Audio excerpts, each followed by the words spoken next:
puissance, fire. Bonjour, chemin du ciel. Je me nomme Deborah Richmond de Washington, D.C.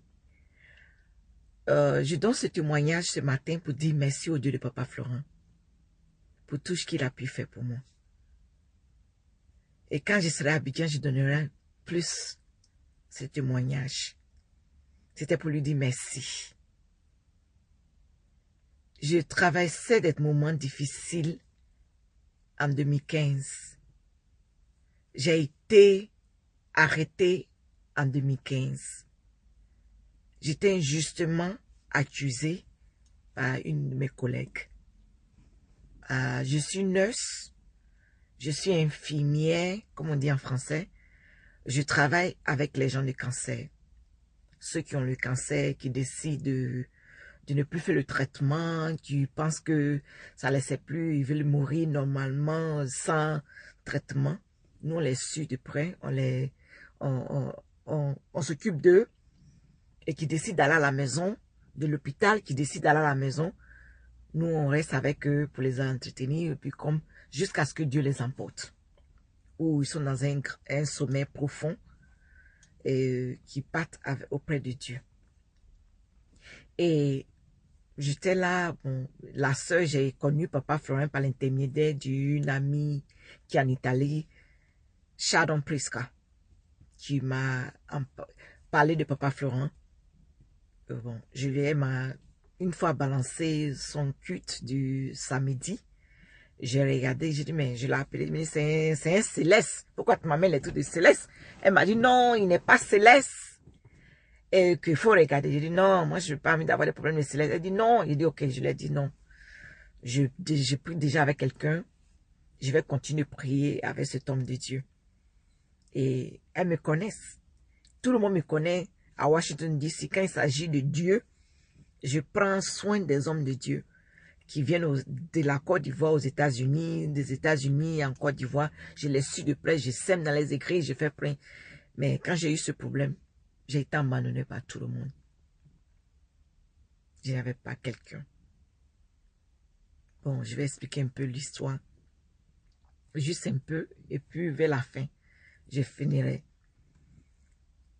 Et la sœur m'en parlait, elle m'a envoyé la vidéo de Papa Florent. J'ai regardé, je lui ai dit c'est Céleste, elle m'a dit non, j'ai laissé tomber.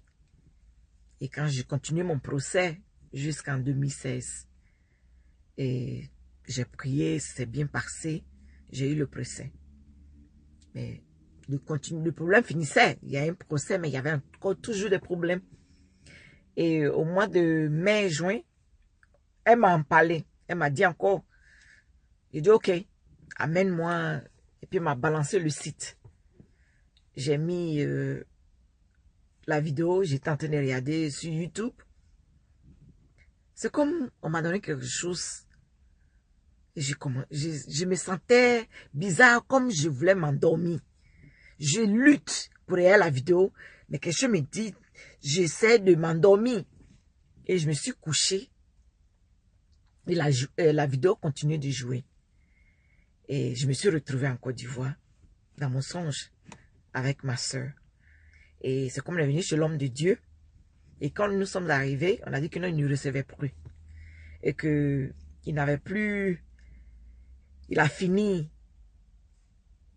de voir tout le monde. Et puis ma soeur est en train de discuter. Je ne sais pas c'était qui. Mais moi, je ne connaissais pas la personne. Elle est en train de dire non, on vient d'arriver de l'aéroport. De l'aéroport, nous sommes venus chez l'homme de Dieu. Ma soeur vient de loin. C'est ici, là-bas. Moi, je souriais. J'étais en train de sourire. Et on dirait que l'homme de Dieu a entendu, comme Papa Florent a entendu les bavardages. Il est venu. Il est sorti. Et quand il m'a vu, il a dit, mais je la connais. Le gars est en train d'expliquer. Lui, il disait, mais je la connais. Et il a pris ma main, il l'a mis au-dessus de son arme. Et puis, on a commencé à marcher dans la cour. Et j'ai expliqué mon histoire. Et je me suis réveillée en sursaut. J'ai appelé la sœur. Et puis, je lui ai dit de me donner le numéro de l'homme de Dieu. Et j'ai appelé le frère Adou. Et elle a dit, ça s'appelle Peggy, elle n'a pas mis Adou. Il a dit, je lui ai dit, ah, oh, c'est le frère Peggy Adou. Il dit oui. puis, bon, je l'ai expliqué. J'ai dit, ah, je voulais avoir les contacts de l'homme de Dieu pour faire une prière. Puis il m'a dit, c'est pourquoi. Puis je l'ai expliqué. J'ai dit, non, j'ai fait un songe sur l'homme de Dieu. Je me l'ai parlé avec lui si je peux avoir une prière. Puis je l'ai expliqué le songe. Et ce que le frère Adou a dit, il a dit, c'est le temps de Dieu, c'est votre temps. C'est le temps de Dieu. Et avant ça, j'ai demandé à ma soeur d'aller là-bas, donner mon frère le temps d'amener tout et tout, qu'elle a qu'à aller exprimer l'homme de Dieu elle-même, et puis donner mon offrande.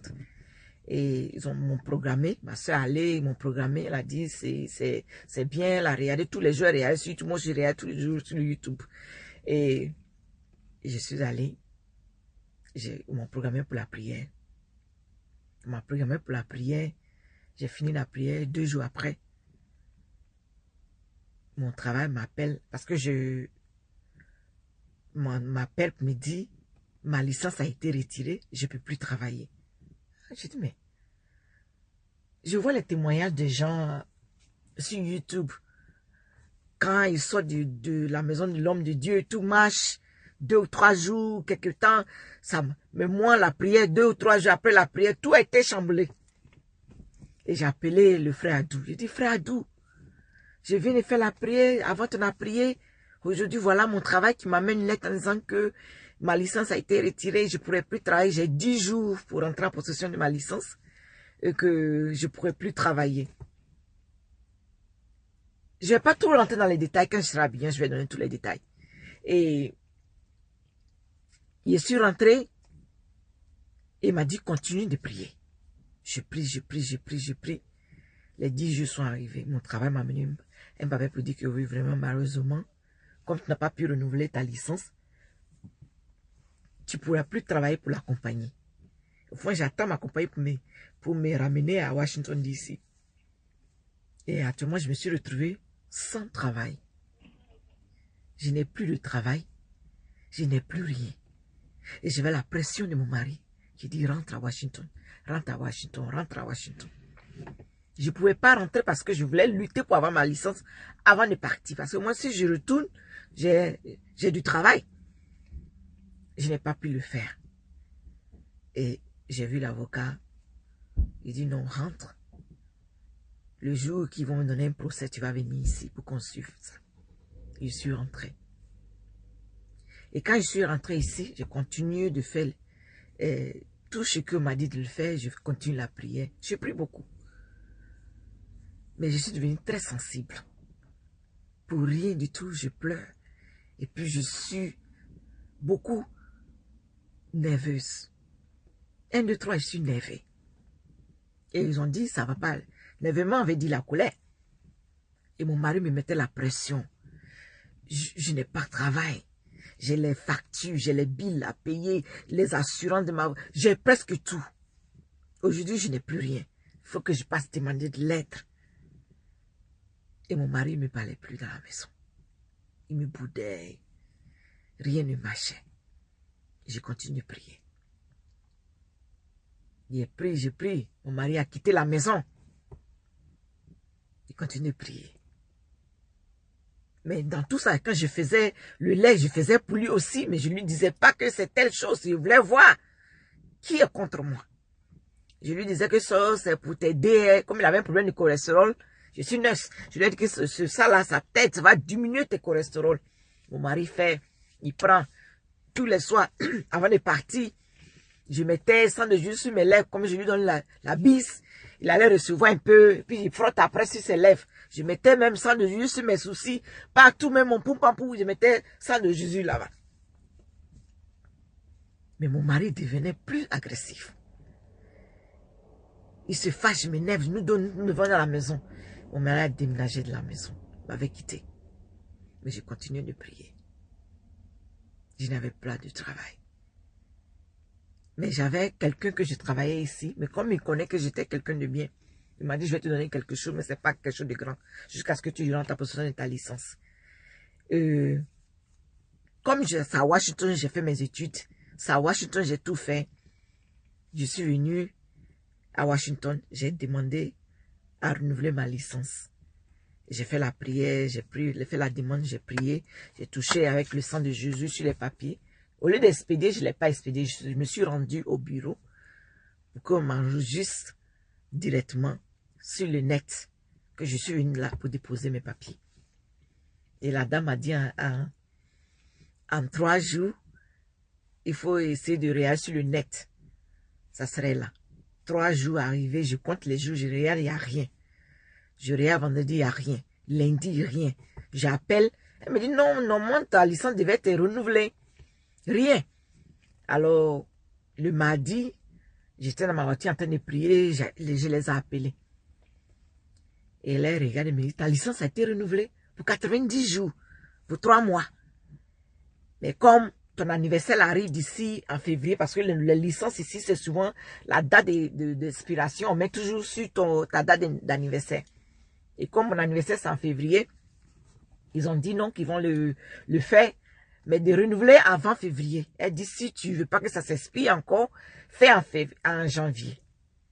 Et j'ai dit, qu'elle a dit, j'ai saisi. J'ai dit, oh, amen. Et j'ai pu faire, ma licence a été renouvelée pour 90 jours. C'était pour dire merci au papa Florent.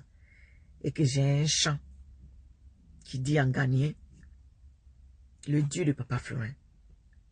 Warao, oh, warao, warara resu minyo, papa Florent, warao, warao, oh, warao, warara resu minyo, papa Florent, nyamye warao. Oh, thank you, Lord. Amen.